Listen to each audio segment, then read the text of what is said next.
नियमित pharma classes.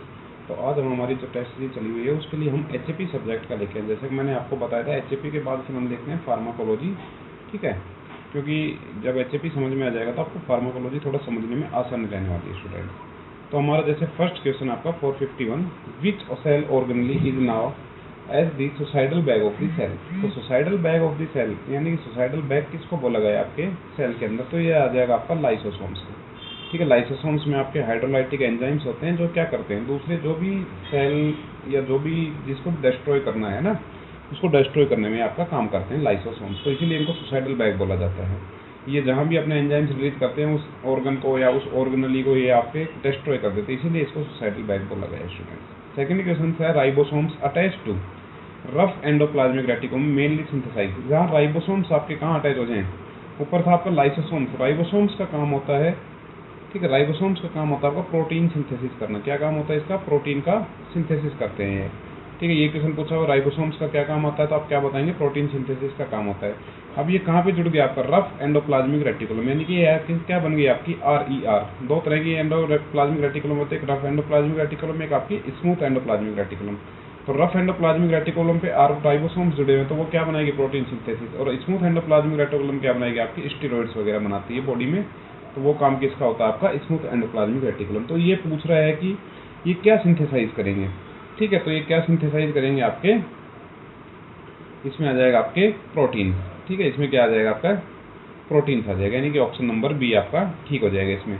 अगर इसकी जगह स्टेरॉइड्स पूछता तो आप क्या बोलते हैं, स्मूथ एंडोप्लाज्मिक रेटिकुलम्स, ठीक है। डीएनए की फुल फॉर्म पूछी गई है डीऑक्सीराइबोन्यूक्लिक एसिड, ठीक है। ग्लाइकोजन के बारे में आपको पता होगा क्या होता है आपकी, ठीक है। अगला है आपका क्वेश्चन 53 नंबर क्वेश्चन, ठीक है स्टूडेंट्स। आपको ये मैं इसलिए लाया पहले ये टॉपिक, जैसे कुछ लोगों को अगर कॉन्सेप्ट क्लियर नहीं होगा तो थोड़ा कॉन्सेप्ट क्लियर आ जाएगा और थोड़ा कॉन्फिडेंस, फार्माकोलॉजी पढ़ने से पहले थोड़ा कॉन्फिडेंस की जरूरत पड़ेगी आपको। तो उसके लिए पहले ही आपको उस लेवल तक मुझे ले जाना है, ठीक है। पहले मैंने बोला था जिसको जीरो से हीरो जाना है, ठीक है, जीरो टू हीरो, तो वो स्टूडेंट्स के लिए है ये। आपको जीरो से पढ़ाया जाएगा आपको हीरो तक, यानी कि आपके सिलेक्शन तक आपका साथ दिया जाएगा, ठीक है स्टूडेंट्स। तो ये आपको लगे रहना है साथ, धीरे धीरे भले अपनी क्लासेस चल रही है, मैं स्पीड बढ़ाने की पूरी कोशिश करता हूँ, बट कोई ना कोई दिन फिर मिस हो जाता है, ठीक है स्टूडेंट्स, पूरी कोशिश रहती है मेरी। अगला क्वेश्चन आपका which cytoskeletal components is primarily responsible for the cytokinesis, ठीक है, साइटोकाइनेसिस। तो क्या आएगा इसका आंसर, तो इसका आंसर आ जाएगा आपका एक्टिन माइक्रोफिलामेंट्स। क्या आ जाएंगे आपके एक्टिन माइक्रोफिलामेंट्स, ठीक है। ये सब क्या हो गया आपके इंटरमीडिएट फिलामेंट्स, ये सेंट्रियोल्स है ना, जो आपकी इसमें नर्वस सिस्टम के अंदर जो बीच में डॉट होता है, जो जिसको सेंट्रियोल बोला जाता है ना, केंद्रिका, ठीक है। ये सब हो गया आपका, तो इसमें आ जाएगा actin micro filaments students. Next question आपका 54, the membrane potential of to resting human cell is mainly maintain by, ठीक है। जो आपकी मेम्ब्रेन है वो रेस्टिंग ह्यूमन सेल के लिए मेनली मेंटेन करने के लिए क्या किया जाता है, आपका सोडियम पोटेशियम एटीपेज पंप। कौन सा पंप आता है, सोडियम पोटेशियम एटीपेज पंप होता है आपका, ठीक है। कैल्शियम का काम क्या होता है, कॉन्ट्रैक्शन करवाना। जहाँ भी कैल्शियम आएगा वो क्या करवाएगा, आपका कॉन्ट्रैक्शन। अगर सेल के अंदर जाएगा तो सेल के अंदर जाके सेल को कॉन्ट्रैक्ट करवाएगा। आपकी जो मसल्स हैं, मसल्स के अंदर जाके अगर कैल्शियम का लेवल बढ़ाएंगे अपन तो मसल्स कॉन्ट्रैक्ट होंगे ना, कॉन्ट्रैक्ट कराने का काम करता है। इसलिए जो बॉडी बिल्डर होते हैं वो कैल्शियम की गोलियां भी खाते हैं। क्यों खाते हैं, उनको मसल्स को बार बार कॉन्ट्रैक्ट करना होता है, रिलैक्स करना होता है ना, डंबल वगैरह उठाने के लिए। तो वही कैल्शियम, इसलिए कैल्शियम दिया जाता है। वो क्या करता है, जहाँ भी जाएगा कॉन्ट्रैक्शन कराने का काम करेगा। सोडियम आपका क्या काम करता है, सोडियम सेल को एक्साइट करने का यानी कि एक्टिवेट करने का काम करता है। और पोटेशियम क्या करता है, सेल को रिलैक्स करने का काम करता है, ठीक है। तो इसीलिए सोडियम पोटेशियम एटीपीएच पंप जो होता है यही काम क्या करता है, आपको सेल को एक्टिवेट और रिलैक्स करवाने का काम करता है। ओके स्टूडेंट, क्लोरीन का आपका क्या काम होता है, क्लोरीन सेल को रिलैक्स करवाने में काम आता है। तो आपको एक एक जो इलेक्ट्रोलाइट्स हैं इनके काम भी पता होना चाहिए ना। ये आपके जैसे इनऑर्गेनिक जो आपने केमिस्ट्री सुनी होगी, ठीक है, इनऑर्गेनिक केमिस्ट्री जब बताऊंगा तो उसमें दोबारा से आएंगे, ठीक है। इसलिए मैंने यहाँ भी क्वेश्चन डाला, तो यहाँ थोड़ा समझाने की कोशिश करी है मैंने, ज़्यादा डीपली नहीं चलेंगे अपने एचएपी में वरना टाइम लगेगा इसमें, ठीक है। आपका जो मेन कोर्स सब्जेक्ट है कोलॉजी की तरफ ले जाने के लिए पहले मैंने ये टॉपिक लिया है कि स्टूडेंट्स एकदम तैयार हो जाएंगे वहाँ जाने के लिए। Which organelle contain hydrolytic enzymes active at acidic pH, ठीक है। तो मैंने हाइड्रोलाइटिक एंजाइम ऊपर ही बताए थे, आपके किस में मिलेंगे, आपके लाइसोसोम्स में। लाइसोसोम्स को क्या बोला गया, आपका सुसाइडल बैग भी बोला गया है ना। आज से पूछा जाए कि लाइसोसोम्स कहाँ प्रेजेंट होते हैं, आपकी सेल्स के अंदर प्रेजेंट होते हैं। कहाँ पे प्रेजेंट होते हैं, आपकी सेल्स के अंदर। क्या होती है, एक ऑर्गेनली होती है, यानी ऑर्गन के अंदर एक ऑर्गन ऑर्गेनली बोला जाता है, तो ये होते हैं, ठीक है। माइटोकॉन्ड्रिया क्या होता है आपका, पावर हाउस ऑफ सेल बोला जाता है। और ये जो आपकी सेल को कंट्रोल करता है वो क्या होता है आपका, न्यूक्लियस होता है। ठीक है स्टूडेंट, आप मुझे कमेंट सेक्शन में बताएंगे न्यूक्लियस को डिस्कवर किसने किया था। ठीक है, न्यूक्लियस डिस्कवर्ड बाई, तो इसका आंसर मुझे स्टूडेंट्स देंगे। ठीक है, माइटोकॉन्ड्रिया आपका सेल का पावर हाउस होता है जो आपके एटीपी फॉर्मेशन में काम करता है। जो क्रेब साइकिल वगैरह चलते हैं वो आपके इसी माइटोकॉन्ड्रिया में चलते हैं स्टूडेंट। अगला आपका 4, 5, 6 number question, which type of epithelium lines the urinary bladder. तो आपके यूरिनरी ब्लैडर के अंदर कौन सी एपिथेलियल जो ब्लैडर के अंदर जो लाइन्स होती हैं कौन सी होती हैं आपकी, ट्रांजिशनल्स होती हैं। ठीक है, ट्रांजिशनल्स लाइन होती हैं। ये अलग अलग जगह होते हैं, जैसे स्ट्रेटिफाइड स्क्वेमस अलग जगह होता है आपका, सिंपल स्क्वेमस अलग, सिंपल क्यूबोइडल अलग जगह होता है ना। तो ये सब आपको आगे क्वेश्चंस में आते जाएंगे। आपको एचएपी का जैसे मैंने अभी सेल से स्टार्ट किया, पूरी एचएपी लगभग हम करेंगे 200-250 क्वेश्चन में निपटाने की कोशिश करेंगे जल्दी से जल्दी। ठीक है, तो इसलिए मैं 50-50 क्वेश्चन की सीरीज ला रहा हूँ। नेक्स्ट क्या आपका, basement membrane is mainly compose of. तो जो बेसमेंट मेम्ब्रेन है वो मेनली किससे बनी हुई होती है आपकी, बेसमेंट मेम्ब्रेन में कोलेजन होता है, हाँ, लेमिनिन होता है, हाँ, ये तो ऑप्शन ठीक है। इलास्टिन ओनली ना, ओनली नहीं होता, क्रेटिन ओनली ना। क्रेटिन आप मुझे बताएंगे जो आपके हेयर होते हैं। ठीक है, आपके हेयर किससे बने होते हैं, मैंने एक वीडियो में पहले बताया आपके हेयर किससे बने थे, जब मैंने डिप्लेटरी क्रीम पढ़ाया था ना, हेयर रिमूवर क्रीम्स पढ़ाया था, उस टाइम भी बताया था मैंने हेयर किसके बने हुए थे, और उसमें जो स्मेल आती है वो किसकी वजह से आती है। तो ये आप मुझे कमेंट सेक्शन में बताएंगे इसका। ठीक है, हेयर्स के बारे में कि हेयर किसके बने हुए होते हैं, कौन से प्रोटीन के बने हुए होते हैं, और अगर हम उस पर डिप्लेटरी क्रीम यानी उसको हेयर रिमूवर क्रीम लगाते हैं तो उसमें जो स्मेल आती है वो किसकी वजह से आती है, मैंने पहले डिटेल में समझा दिया आपको।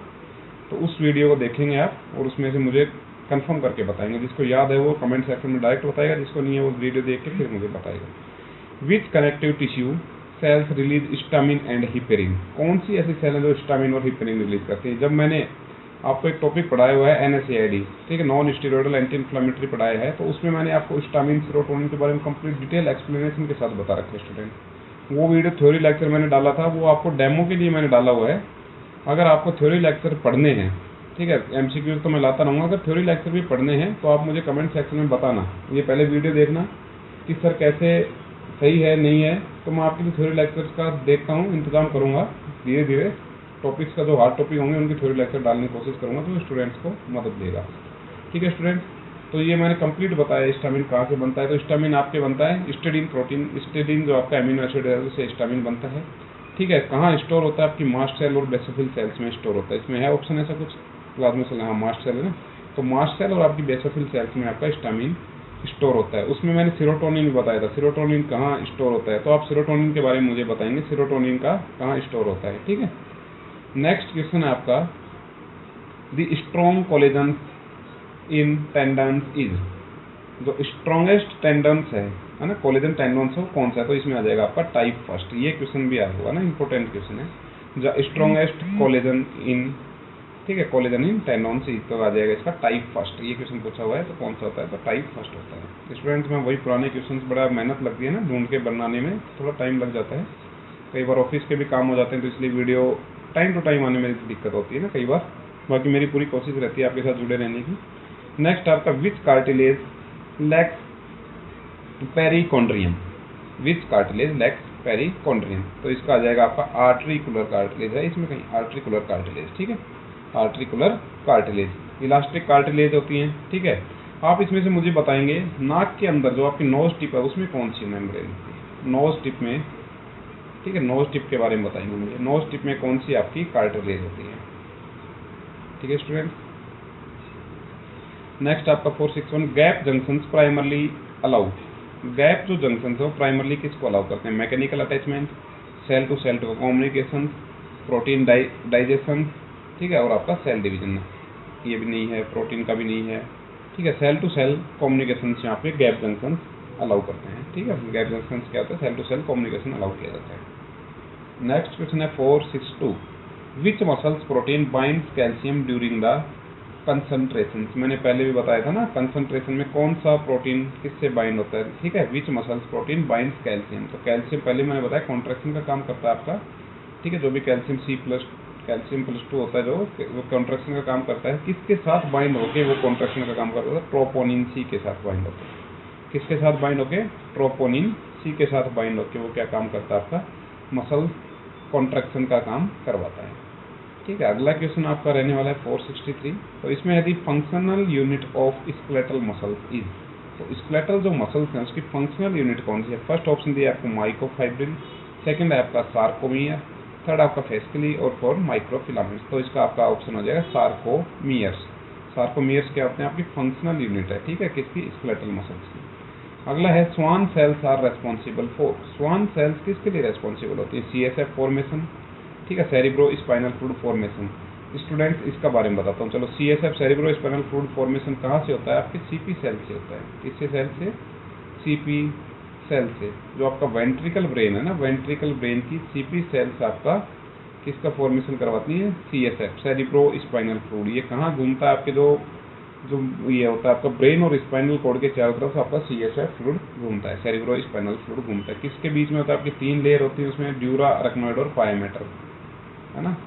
जब डिटेल में आएगा तो बताऊंगा। बाकी अभी CSF फॉर्मेशन के लिए याद रख लीजिए, CP सेल्स होती है। कहाँ पे होती हैं? आपके वेंट्रिकल ब्रेन की पार्ट, वेंट्रिकल ब्रेन के ही पार्ट होते हैं CP सेल्स। वो किसका फॉर्मेशन करती हैं? आपके CSF का। दूसरा माइलिनेटेड इन PNS, हाँ, स्वान सेल्स इस यहाँ प्रेजेंट होती हैं, ठीक है। जो पेरिफेरल नर्वस सिस्टम है उसमें माइलिनेशंस में काम करती हैं आपकी स्वान सेल्स, ठीक है। न्यूरोट्रांसमीटर सिंथेसिस, न्यूरोट्रांसमीटर कौन से होते हैं? जैसे न्यूरोट्रांसमीटर आपका एसिटाइलकोलिन होता है एक, ठीक है, सुना होगा एसिटाइलकोलिन, एड्रेनलिन, नॉर एड्रेनलिन, ठीक है। ये किसके होते हैं आपके? ये जो आपका सेंट्रल नर्वस सिस्टम होता है ना, या autonomic nervous system, central nervous system, उसमें आपके ट्रांसमीटर के तौर पे यूज की जाने वाली चीज़ें हैं एसिटाइलकोलिन, नॉर एड्रेनलिन और एड्रेनलिन, ठीक है। अगला है 465, myelin is CNS is confirmed by, ठीक है। तो आपकी माइलिन है, ठीक है, वो कहाँ फॉर्म होती है? CNS में। CNS इज फॉर्म्ड बाई, तो इसमें क्या आ जाए आपका? Oligodendrocytes, oligodendrocytes. अब मुझे स्टूडेंट्स के लिए, मैं आपके लिए और कमेंट सेक्शन के लिए एक जवाब छोड़ता हूँ। जो एस्ट्रोसाइट सेल्स होती हैं वो कहाँ प्रेजेंट होती हैं, ठीक है, कहाँ प्रेजेंट होती हैं? तो आप मुझे इसमें कमेंट सेक्शन में बताएंगे जो एस्ट्रोसाइट्स होती हैं वो कहाँ प्रेजेंट होती हैं। स्टूडेंट आपसे मैं आपको इस तरह से क्वेश्चन पूछा करूँगा ना, जिससे आप कमेंट सेक्शन में बताएंगे कि आपको थोड़ा याद रहेगा कि क्वेश्चन ऑप्शन को, हर ऑप्शन का आपके पास जवाब होना चाहिए। अगर आपके पास, अगर मान लीजिए जगह में कोई हार्ड क्वेश्चन आता है, आपको 2 ऑप्शन अगर काटने का मौका मिल जाएगा तो आपको तुक्का मारने का 50% चांस हो जाएंगे, ठीक है। मान लीजिए मुझे 4 ऑप्शन नहीं आते तो मेरे लिए तुक्का मारूंगा अगर तो 25% चांस रहेंगे। अगर मुझे इसमें से मान लीजिए 2 ऑप्शन मैंने काट दिए, मान लीजिए दोनों मैंने काट दिए, तो तुक्का मारने का चांस कितने? 50%। तुक्के का भी तो चांस बढ़ेगा ना, इसलिए स्टूडेंट तो ऑप्शन काटने का सोचिए पहले, है ना, कौन सा ऑप्शन कट सकता है। अगला क्वेश्चन है haematopoiesis in adult mainly occurs इन, तो ये कहाँ ऑक्योर्स होता है आपका? ये होता है रेड बोन मैरो है, red bone marrow, C option, red bone marrow में आपका क्या होता है? हिमेटोपोइसिस, यानी कि आपके हीमोग्लोबिन का फॉर्मेशन, है ना, हीम्स का फॉर्मेशन, यानी आपके ब्लड का पोइसिस, है ना, हीमोग्लोबिन यानी कि आपकी क्या हो गई? RBC का फॉर्मेशन कहाँ होगा? आपके ब्लड एडल्ट में रेड बोन मैरो। और जब बच्चा पेट में बच्चा होता है तो उसमें कहाँ होता है? ये आप मुझे कमेंट सेक्शन में बताएंगे। स्टूडेंट्स आपसे, आपके लिए कमेंट सेक्शन भी खुला रहेगा ना, जिससे आप बता सकेंगे। कुछ तो आप भी बताओगे, सारी चीज़ें सभी थोड़ी बताते रहेंगे आपके। अगला क्वेश्चन आपका erythropoietin is mainly secrete by, erythropoietin किससे सिक्रेट होता है? आपका किडनी से। इरिथ्रोपोइटिन किससे सिक्रेट होता है? आपकी किडनी से, ठीक है। अगर आपका क्या होता है, अगर आप किडनी डैमेज होते हैं, किसी की किडनी डैमेज होती है तो उसमें धीरे धीरे ब्लड का फॉर्मेशन भी कम होना शुरू हो जाता है, क्योंकि उसमें इरिथ्रोपोइटिन का फॉर्मेशन नहीं हो रहा है ना, जो इरिथ्रोसाइट्स को बनाता है ना, ठीक है स्टूडेंट्स। अगला है normal life span in RBC of RBC is, तो आपका 120 डेज, C ऑप्शन हो जाएगा इसका 120 डेज। इसके हिसाब से आप मुझे WBC का और प्लेटलेट्स का, इनका भी आप मुझे बता के देंगे लाइफ टाइम, ठीक है। इन दोनों का आप मुझे लाइफ टाइम बताएंगे कितने दिन का होता है। अगला क्वेश्चन है आपका, आप कुछ लोग बोलेंगे सर बिल्कुल इजी क्वेश्चन है भाई, HAP से ऐसे ही क्वेश्चन आते हैं ना, HAP के इसी लेवल के क्वेश्चन आते हैं, हार्ड लेवल के नहीं आएंगे। HAP से अगर क्वेश्चन आता है, बट जो ये पढ़ाया जा रहा है ना, ये इसलिए इंपॉर्टेंट है कि जब आप मैकेनिज्म ऑफ एक्शन पढ़ेंगे ड्रग्स की, तो वहाँ पे ये सब चीज़ें काम आने वाली हैं। The principal site of RBC destruction is, तो क्या हो जाएगा आपका? स्प्लीन। बट जब बच्चा माँ के पेट में होता है तो ये स्प्लीन आपके ब्लड फॉर्मेशन में भी मदद करता है, ठीक है स्टूडेंट। आप मुझे बताएंगे स्प्लीन में कितना ब्लड स्टोर हो जाता है ना? नहीं, ये नहीं पूछ रहा मैं आपसे, आप मुझे ये बताइए कि आपका ब्लड स्टोर कहाँ होता है बॉडी में, है ना, स्टोरेज साइट ऑफ ब्लड। ढूंढ के बताना, पढ़ के बताना क्वेश्चन को, ठीक है। गूगल वगैरह नहीं करना, बुक से ढूंढ के बताना आपने, तो गूगल तो 1 मिनट में बता देगा ना स्टोरेज कहाँ होता है ब्लड, कितना होता है और कहाँ होता है। Which vitamin is essential for the heme synthesis, heme synthesis कौन सी विटामिन करती है, विटामिन B6 पायरिडॉक्सिन, ठीक है, पायरिडॉक्सिन। तो पायरिडॉक्सिन आपका क्या करते हैं, विटामिन B6 को बोला जाता है। विटामिन C को बोला जाता है एस्कॉर्बिक एसिड, एस्कॉर्बिक एसिड हो गया ये आपका। विटामिन D आपका कोलकैल्सिफेरोल, ठीक है, कोलकैल्सिफेरोल, इसको स्टीरोइडल विटामिन भी बोला जाता है, ठीक है, ये याद रखना, एक बार कुछ क्वेश्चन हुआ है स्टीरोइडल विटामिन कौन से, तो आप कौन से बताएंगे, विटामिन D, ठीक है। अल्फा टोकोफेरोल, टोकोफेरोल, ठीक है, ये हो गया आपका विटामिन E। इसके बाद पूछा जाता है ब्यूटी विटामिन, तो आप विटामिन E का नाम बताएंगे, ठीक है। हड्डियों को मजबूत करने के लिए आपको विटामिन D, कोलकैल्सिफेरोल, बट ये आपका कहाँ से मिलेगा ना, कुछ लोग बोलते हैं इसको सनशाइन विटामिन भी बोला जाता है, सन से मिलता है, सन से नहीं मिलता है। सन हमारी बॉडी में इसको फॉर्मेशन में मदद करने में काम आती है, ठीक है। जब मैं ऑफलाइन पढ़ता था तो मैं बच्चों से पूछता था, बच्चों सूरज से कौन सा विटामिन मिलता था, बच्चे बोलते सर विटामिन D, बट ऐसा नहीं है भाई। विटामिन D आपको तब मिलेगा, आपके कोलेस्ट्रॉल से बनता है विटामिन D, ठीक है, किससे बनता है, आपके कोलेस्ट्रॉल, 7D हाइड्रोक्सी कोलेस्ट्रॉल से बनता है, ठीक है, 7D हाइड्रोक्सी कोलेस्ट्रॉल से आपका क्या बनता है, विटामिन D बनता है। बट वो कब बनता है, जब आप लाइट में जाएंगे ना, सनलाइट में जाएंगे तब उस टाइम बनता है। वो भी सुबह सुबह की इसलिए बोले जाते हैं क्योंकि उसमें सन बर्न होने का, यानी कि आपकी स्किन बर्न होने का चांस नहीं होता, आपको विटामिन D का फॉर्मेशन होने में मदद करता है, ठीक है। इसमें से आपका दो तरह के विटामिन होते हैं, वाटर सोल्यूबल और फैट सोल्यूबल। तो स्टूडेंट फैट सोल्यूबल विटामिन का एग्जाम्पल हो गए ये दोनों आपके, और वाटर सोल्यूबल विटामिन का एग्जाम्पल हो गया ये दोनों, विटामिन C और विटामिन B6, ठीक है। इस तरह से एक ही ऑप्शन की हमने पूरी विटामिन को एक तरह से स्टडी कर ली। इसी तरीके से आपको पढ़ना है। अभी आपके पास टाइम है, जब आपका एग्जाम आएगा तो हम अच्छे से स्पीड वाली क्लासेस लाएंगे ना, उसमें इतना समझाऊंगा नहीं, उसमें सिर्फ क्वेश्चन सोल्व करवाऊंगा आपको। Which leukocyte is the first responder in acute bacterial infection, ऐसा कौन सा ल्यूकोसाइट है जो सबसे पहले रेस्पॉन्स करता है अचानक से अगर आपको बैक्टीरियल इन्फेक्शन हो रहा है, तो उसके लिए कौन से आगे आपके न्यूट्रोफिल्स, के आगे आपको न्यूट्रोफिल्स होती है, ठीक है। न्यूट्रोफिल्स का दूसरा नाम क्या है वो मुझे आप कमेंट सेक्शन में बताएंगे।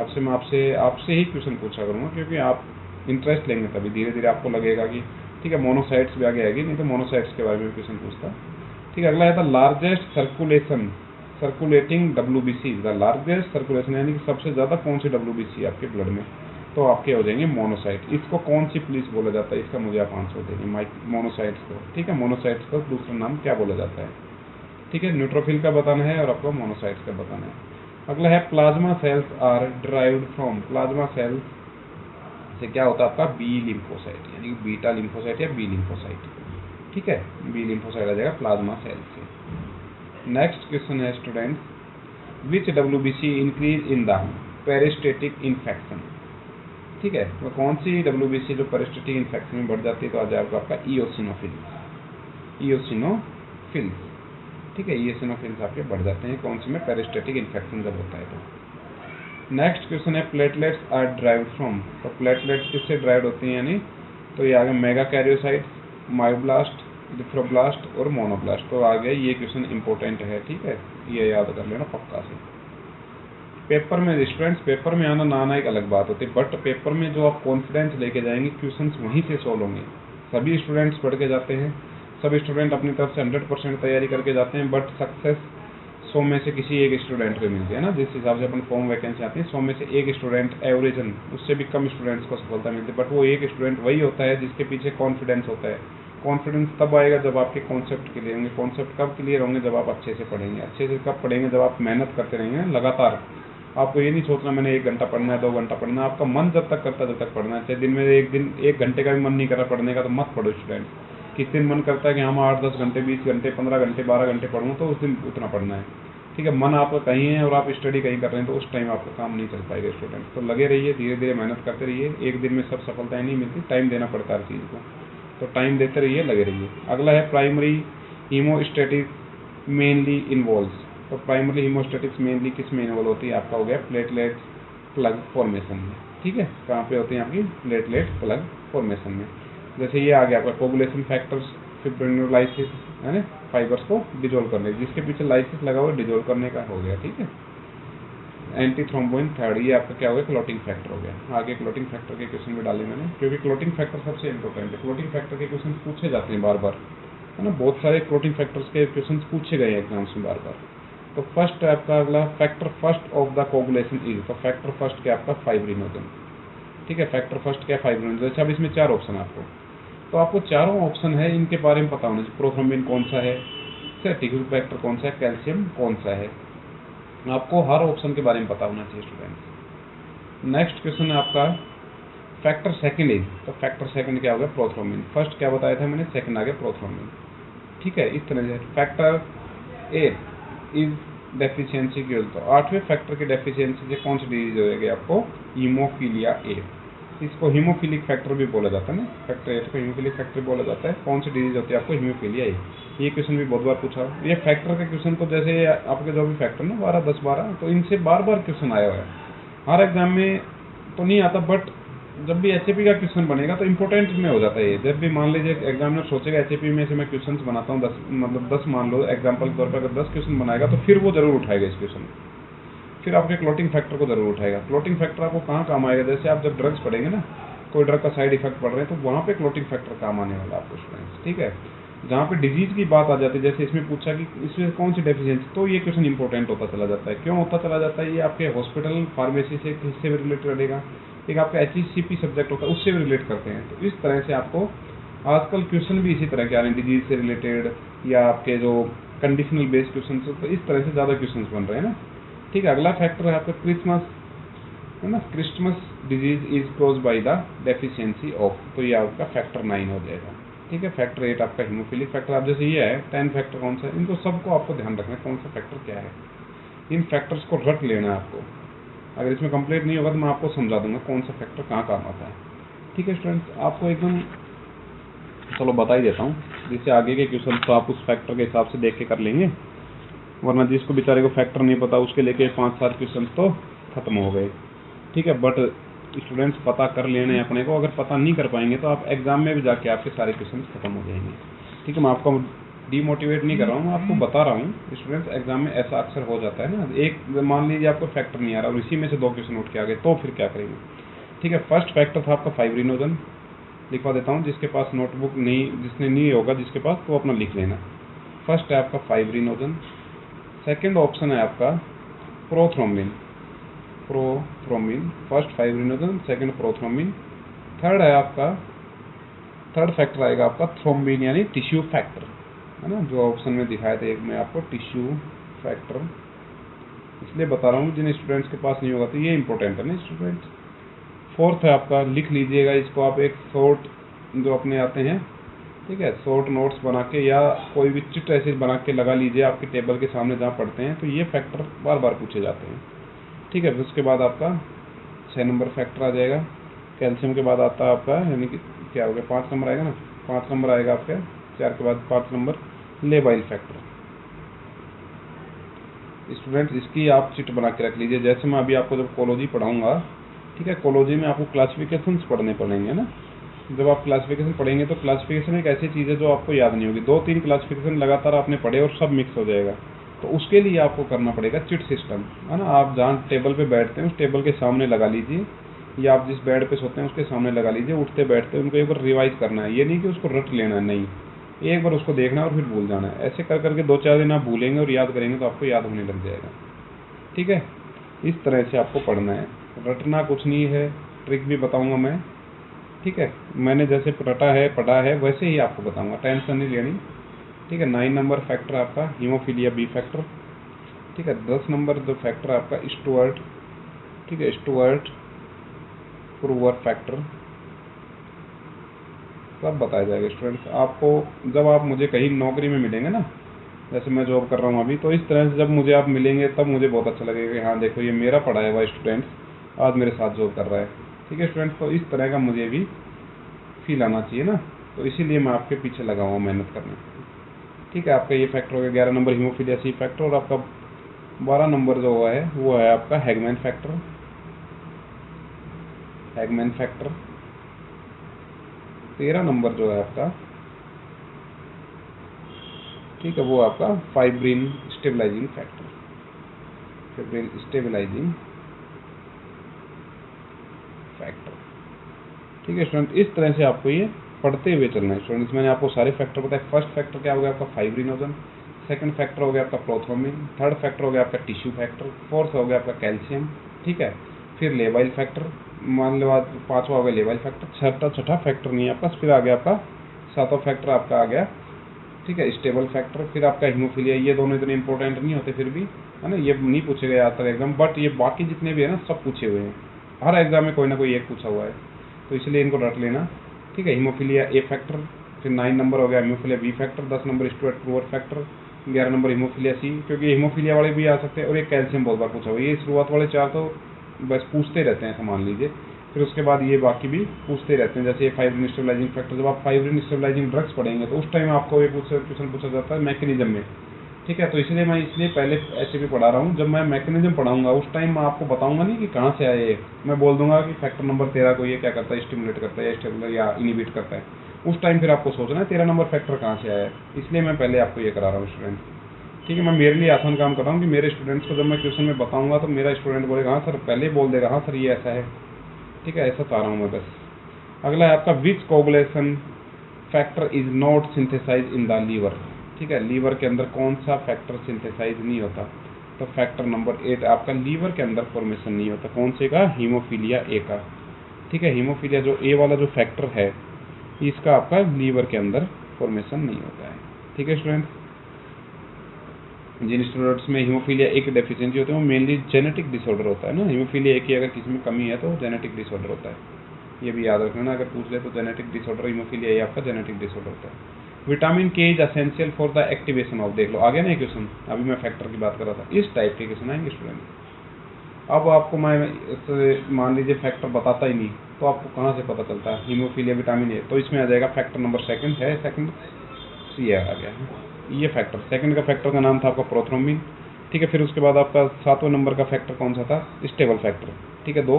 9वें नंबर का फैक्टर कौन सा था आपका, हीमोफीलिया बी फैक्टर, और आपके 10वें नंबर का कौन सा फैक्टर था, स्टुअर्ट ब्रूअर फैक्टर। ये विटामिन के लिए असेंशियल होते हैं। विटामिन के का काम क्या होता है, ठीक है, विटामिन के का काम क्या होता है, ब्लड को क्लोट बनाने में मदद करता है, तो ब्लड की क्लोटिंग में ये सब फैक्टर्स आपके काम आते हैं स्टूडेंट। आगे ना देख लीजिए, इसी तरह से बस क्वेश्चन आता है।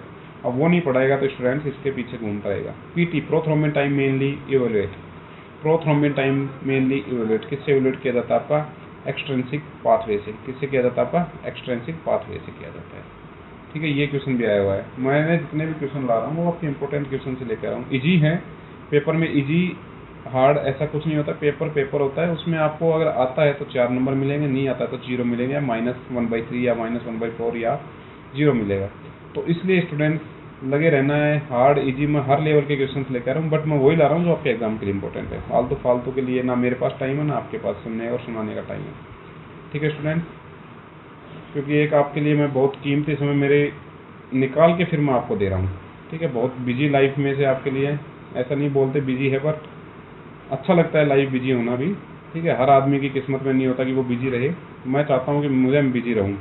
मैं इसीलिए हर स्टूडेंट की प्रॉब्लम सोल्व करता हूँ कि उसने मुझे इस लायक समझा स्टूडेंट ने कि वो मुझे अपनी प्रॉब्लम शेयर कर पा रहा है स्टूडेंट, ठीक है। तो ऐसा नहीं है, आप अपनी प्रॉब्लम शेयर करिए, मैं जैसे ही मैसेज देखता हूँ या कमेंट बॉक्स में देखता हूँ आपको रिप्लाई जरूर करता हूँ। मैं इसीलिए करता हूँ कि अगले ने मुझे इस लायक समझा है कि मैं उसके कोई ज़िंदगी में काम आऊँ। अगर मेरी एक, मान लीजिए मैंने 10 घंटे अपने वेस्ट किए हैं या पढ़ाया है, जो भी अपने यूज़ किए हैं, उसमें से अगर किसी स्टूडेंट को, एक भी स्टूडेंट को ये काम आ गया ना, एक भी स्टूडेंट को अगर वो मेरा काम आ गया 10 घंटा, ठीक है, और वो सक्सेस हो गया, मान लीजिए वो पहले किसी एक आधे नंबर से फेल हो पा रहा था, किसी एग्जाम में आधे नंबर से फेल हो रहा था बार बार, और मेरे अगर मैंने पढ़ाया उसमें से अगर उसके 2 क्वेश्चन एक्स्ट्रा ठीक हो गए और वो मेरी वजह से अगर सेलेक्ट हो गया, तो अगर और कोई माने ना माने, पर उस बंदे के जीवन में पूरी लाइफ तक ये रहेगा कि हाँ मैंने, वो सर ने मुझे ऐसा बताया था, उस वजह से मेरे साथ ऐसा हो गया, ठीक है। तो मैं उसके लाइफ के लिए एक लाइफ चेंजिंग में काम आ गया, नहीं उसके काम आ गया। तो मैं बस यही चाहता हूँ मैं बिजी रहूँ, इसी तरह से मैं बिजी रहूँ, ठीक है, जिस तरह से मैं अब रह रहा हूँ, तो मैं किसी न किसी बंदे के जीवन में काम आ जाऊँ। बस एक भी बंदे का अगर मैं जीवन में काम आ गया तो मेरा काम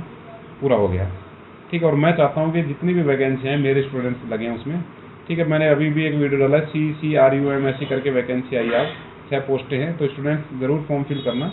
आपको ये नहीं देखना कि इसमें 1 पोस्ट है, इसमें 2 पोस्ट है, इसमें 5 पोस्ट नहीं, नंबर ऑफ पोस्टों पे नहीं जाना, आपको जाना है पोस्ट पे। एग्जाम देके देखिए, 1500 रुपये का फॉर्म होता है, कुछ नहीं हो रहा। जब आपने D फार्म B फार्म किया, इतनी फीस दे के, लाख रुपये फीस दे के आपने जब डिग्री कर ली है, डिप्लोमा कर लिया है, तो फिर इतना नहीं सोचना है आपको। उसके बाद आपको बस सिर्फ तैयारी करनी है। अगर आप तैयारी कर रहे हैं तो क्यों ना 6 के लिए, आपको तो 1 सीट चाहिए ना, 1 सीट पे बैठना, आपको 6 सीट पे थोड़ी बैठेंगे आप। कुछ स्टूडेंट बोलते सर नहीं मेरे तो 5 ही सीट आई। अरे भाई तुझे एक पे बैठना है, तेरे लिए एक सीट है, चाहे 5 आए चाहे 4 आए, टॉप करो ना। टॉप 6 सीटें हैं तो टॉपर बनो ना। एक सीट चाहिए आपको, जब तक एक सीट है जब तक आपको क्या टेंशन है। आपको तो एक ही सीट चाहिए, आपको ज़्यादा चाहिए ही नहीं। तो अगर हर स्टूडेंट यही सोच के करेगा तैयारी तो उसका सिलेक्शन होने के चांसेस एक्स्ट्रा हो जाएंगे। ठीक है कि मुझे एक सीट चाहिए बस, चाहे एक वैकेंसी आएगी मैं फॉर्म भरूंगा और मैं उसी में सेलेक्ट होकर दिखाऊंगा स्टूडेंट। ठीक है, आप अगर सोचें ना मैं तो 500 पोस्टें आएंगी तब मैं फॉर्म भरूंगा और तब मैं सेलेक्ट होऊंगा, नहीं स्टूडेंट, तो जब आप 500 के लिए बनेंगे ना तो और 5000 बंदे पहले ही तैयार हो जाएंगे तैयारी के लिए। कंपटीशन तो इतना ही रहने वाला है, वही 6 सीट पे रहने वाला है, वही 500 सीट पे रहने वाला है, वही 1000 सीट पे रहने वाला है। वो डिपेंड करता है पढ़ने वाले पे।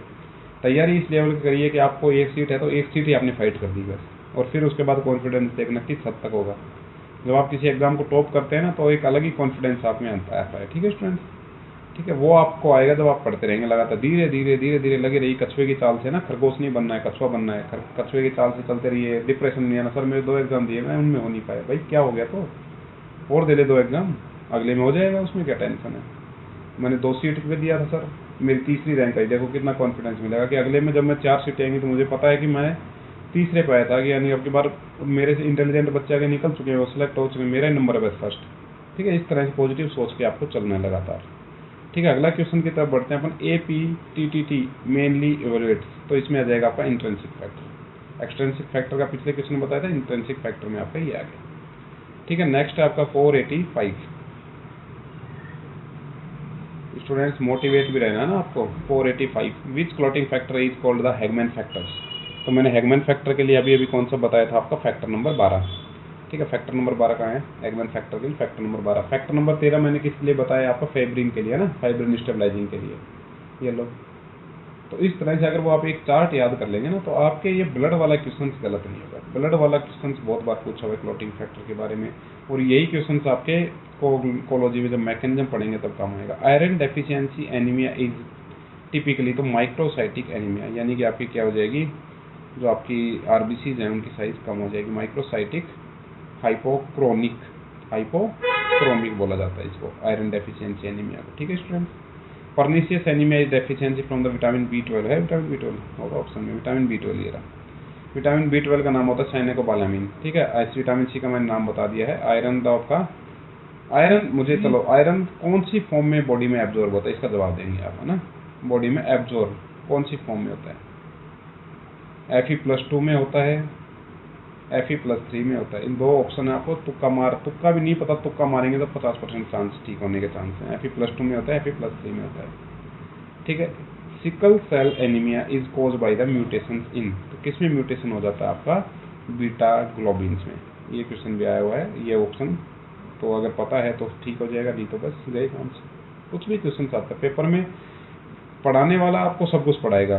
पेपर में पढ़ाने वाला मान लीजिए मैं आपको 4000 क्वेश्चन पढ़ाऊंगा, ठीक है, ऐसा थोड़ी है कि 4000 और आपको पेपर में आएंगे 100 क्वेश्चन। तो एग्जामिनर ये थोड़ी है कि मेरे 4000 MCQ देखेगा उसमें से 100 क्वेश्चन दे देगा, ऐसा नहीं है। मैं अपनी तरफ से इंपॉर्टेंट 4000 ला रहा हूँ, उससे आसपास के ही क्वेश्चन बनते हैं ना, जो पढ़ाया जा रहा है उसके आसपास के। अगर आपका अच्छी तैयारी है ना, तो मैंने जो बताया कि तुक्का भी मारेंगे ना तो आपको चांसेस बढ़ जाते हैं। मान लीजिए इसमें से आप 2 ऑप्शन काटने लायक होते तो आपका तुक्का 50% लगता भाई, ठीक है, और इसमें आपका 25% ही लग पा रहा था। तो इसलिए मैं कह रहा हूँ कि अगर एकदम, मैंने पहले कल भी एक वीडियो में डाला था कि आपके हर एग्जाम में 30 से 40% क्वेश्चन बिल्कुल ईजी आते हैं। ठीक है, उसके बाद आपके 30-40% ही क्वेश्चन के आते हैं आपके थोड़े मॉडरेट टाइप के आते हैं, और आपके 20% क्वेश्चन आपके हाई लेवल के आते हैं। ठीक है, सिलेक्शन आपकी ये क्वेश्चन करवाते हैं, ये क्वेश्चन सबके ठीक होते हैं, ये इसको सब ठीक करते हैं, ये क्वेश्चन आपको सिलेक्शन तक लेके जाते हैं, और ये जो 20 क्वेश्चन ये आपके रैंक डिसाइड करते हैं, क्या रैंक आएगी। ठीक है स्टूडेंट्स, ये सब है आपके लिए, हर तरह के क्वेश्चन पूछे जाते हैं एग्जाम में। इसलिए मैं भी कभी इजी क्वेश्चन लाता हूँ, कभी मैं मेनली मॉडरेट टाइप के क्वेश्चन लाता हूँ। ठीक है, जो आपको सिलेक्शन करवाएंगे वो थोड़ा हाई लेवल के डालता हूँ, जो आपके रैंक को डिसाइड करेंगे। नीचे वाले तो आप अपने आप कर लेंगे। Reticulocytes count is increase in, तो रेटिकुलोसाइट्स जब इंक्रीज होती है तो क्या होता है आपका, एक्यूट ब्लड लॉस। इसमें होता है आपकी काउंट कब की जाती है, इंक्रीज हो जाती है तो acute blood loss. Iron deficiency, vitamin B12 deficiency, pernicious anaemia, iron deficiency, microcytic anaemia, aplastic anaemia, इसमें सब आपका कम पड़ जाता है ना एप्लास्टिक में। ठीक है, लोग 3 चीज़ें और बता दी मैंने आपको। नेक्स्ट आपका which plasma protein maintains oncotic pressure, कौन सा प्लाज्मा प्रोटीन होता है जो कौन से प्रेशर को मेंटेन करता है, ऑन्कोटिक प्रेशर, तो ये आपका एल्ब्यूमिन।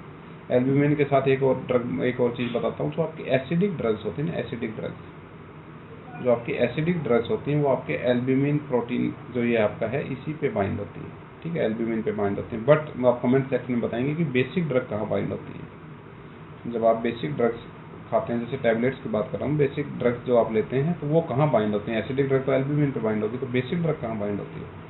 ट्रांसफेरिन का क्या काम होता है ना, ट्रांसफर करता है ना, फाइब्रिनोजन ग्लोबुलिन, तो ये सब पता होना चाहिए आपको। नेक्स्ट क्वेश्चन है 492, which blood group is called the universal donor for packed RBC, ठीक है, universal donor for packed RBC, तो यूनिवर्सल डोनर कौन हो गया आपका, ऑलवेज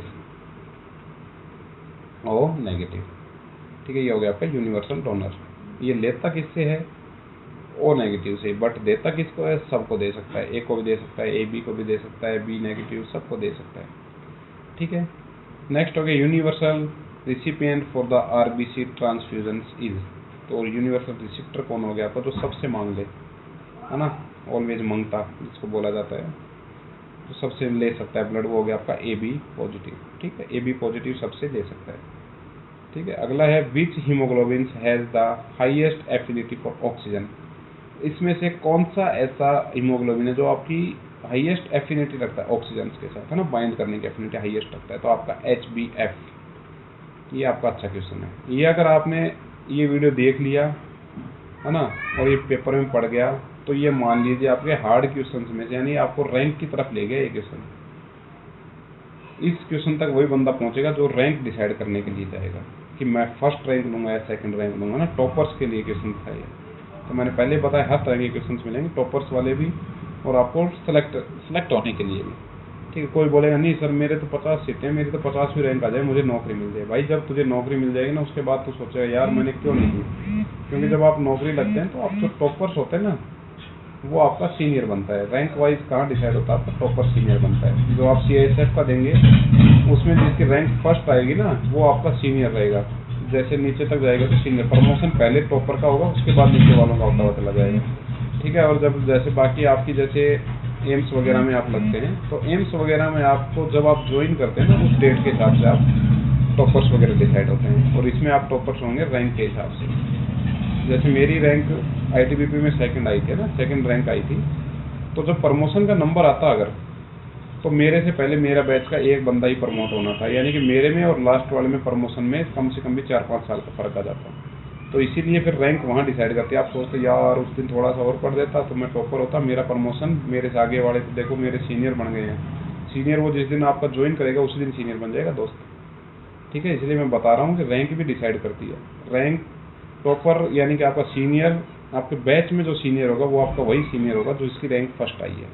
सेकंड आई है वो फर्स्ट से नीचे रहेगा, बाकी इन सबसे ऊपर रहेगा। जैसे 20 सीटें हैं आपके, ठीक है, 20 में से जिसकी फर्स्ट रैंक आएगी ना, फर्स्ट रैंक, उसके प्रमोशन में और जिसकी 20वीं रैंक आएगी उसके प्रमोशन में कम से कम भी 4-5 साल का फर्क पड़ेगा, ठीक है। वो 4-5 साल पहले ऐसे ही बनेगा और वो 4-5 साल बाद में, ठीक है। वो उसको सैल्यूट करेगा, बैचमेट को भाई जय हिंद सर बोलना पड़ेगा, भाई उसको सीनियर है उसका, ठीक है।